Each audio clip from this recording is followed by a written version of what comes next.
In this video, I'll give you an overview of how to incorporate LEGO into your Dungeons & Dragons play. LEGO is a great way of helping your players understand the environment they're in more, help make combat more exciting, and really get into the more strategic and tactical aspects of combat by leveraging rules that Dungeons & Dragons applies, even more than just like rolling to hit. But when you start out with LEGO and Dungeons & Dragons, of course, the first question is like, what from your existing collection can you use? What else might you need to get?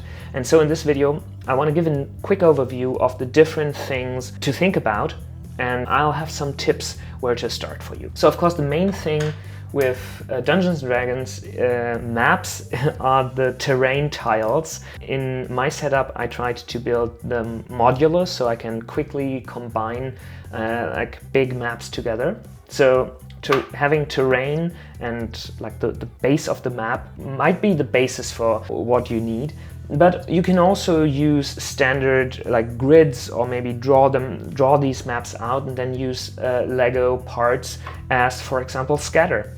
Scatter is stuff that you can throw on a map to make it, to fill it up. And LEGO is great to like build out some small stone structures or plants or whatever to throw on your map.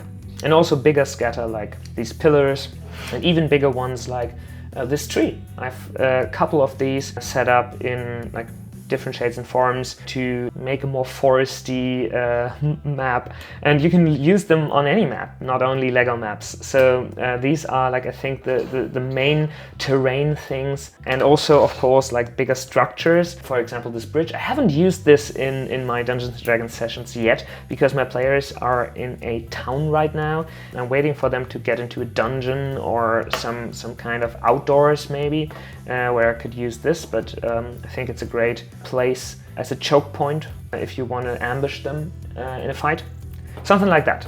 So having like map tiles, scatter bigger and smaller, and maybe some structures is a great way to start. And then of course there are minifigures. I mean, right now there's this minifigure series from LEGO out in the style of Dungeons & Dragons. This is the Red Wizard from that series, very evil NPC character. And of course monsters.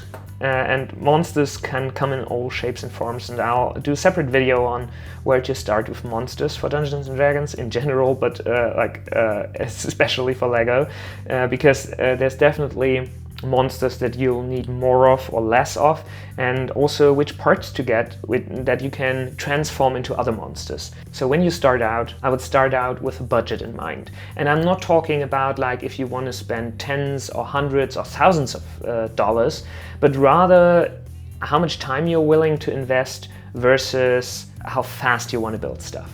There are great resources online like Bricklink or LEGO Pick a Brick that you can choose to get your Legos. You can of course also buy sets, but some ways are faster and more convenient, and you can get into the really nitty-gritty details of like where do you purchase what kind of bricks in order to get the price down. And of course you can also get the price down by like not using map tiles, but rather use a drawn map. So I think that starting with this mindset of which budget bucket I want to go into, it really helps you make that decision up front and then decide on where to invest first. For me, I started with these tiles because I really loved the idea of modularity and bring something to the table that's more than something drawn that I had before. But before that, I had 3D printed stuff. If you don't have that, I don't think you need to start with these tiles. I would start with like scatter, because you can use that right away. It's more fun to build, because building like 200 of these, I had, I don't know, many hundred of these 2x1s with a hole in them. And let me say, like building the first 20 is fun. And then it becomes very, very boring and tedious. So not the most fun build. So building scatter, I think, is something that you can incorporate faster in your play. You can get started right away. So that's a great way. Minifigures, For me, it totally depends on how many do you already have and what are your needs. Like how detailed do you want to get? Like I had a lot of old minifigures from old castle sets. I don't know if you can see them here. This is from an 80s or 90s set. It's a more intricate face for that time, but yeah, even that is bland compared to what's used today. The print is nice and I think it still holds up totally fine for like building NPCs. If you're fine with this and you already have a collection using minifigures, sure, why not? But minifigures are expensive. Like if you need to get more of these, it's something I was hesitant with. I first started experimenting with like building characters in like out of bricks, but that's also very tedious and time consuming, and I didn't get like great results from that. So using minifigures, you can definitely do that, depending on your player's willingness for abstraction, or your willingness for abstraction, can make it cheaper or less cheap.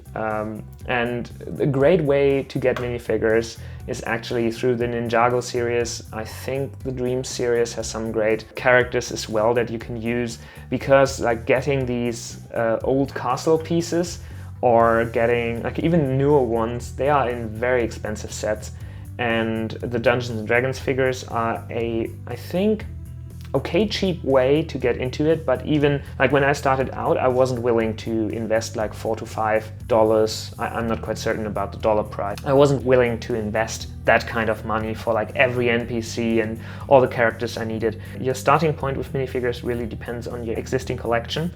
And then of course monsters is something that I struggle most with, because monsters is so unique. And I'm still trying to find ways of building monsters. This is something like a great mock, these two are actually great mocks that I found online and rebuilt. Or also like, this is the Fell Beast giveaway with purchase, or I don't know how they call them, with the new Lord of the Rings Barad-dûr set that I got through Pick a Brick instead of buying the Barad-dûr, because I don't want it, it's too expensive for me, for my taste.